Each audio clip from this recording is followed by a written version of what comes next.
বন্ধুরা, আজকে করব বরবটি বাটা বা বরবটি ভর্তা। সেই জন্য বরবটিটাকে ভালো করে ধুয়ে কেটে নিয়েছিলাম আর নিয়ে নিয়েছিলাম শুকনো লঙ্কা, কাঁচা লঙ্কা আর কয়েক কোয়া রসুন। এগুলোকে জলে দিয়ে বেশ 10-15 মিনিট মতো ভাপিয়ে নিয়েছিলাম। তারপর অন্য একটা পাত্রে এগুলো তুলে ঠান্ডা হতে দিয়ে দিয়েছিলাম। ঠান্ডা হয়ে যাওয়ার পর ওগুলো মিক্সিতে দিয়ে একটা মিহি পেস্ট বানিয়ে নিয়েছিলাম। তারপর কড়াই বসিয়ে কড়াইতে সর্ষের তেল দিয়ে দিয়েছিলাম কালো জিরে ফোড়ন। আর আমার কাছে ফ্রিজে কিছু চিংড়ি মাছ ছিল, তাই ভাবলাম এগুলো চিংড়ি মাছ দিয়েই করব। এটা এমনি করাও যায়, কিন্তু চিংড়ি মাছ ছিল তাই ভাবলাম চিংড়ি মাছ দিয়েই করি। তো চিংড়ি মাছটাকে হালকা করে ভেজে নিয়েছিলাম, নিয়ে ওই বরবটি বাটাটা দিয়ে দিয়েছিলাম ওর মধ্যে।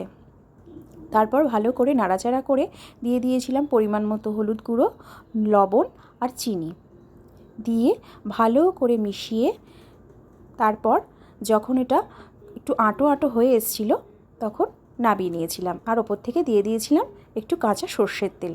এটা গরম ভাতে খেতে খুব ভালো লাগে, তোমরা একবার করে দেখো।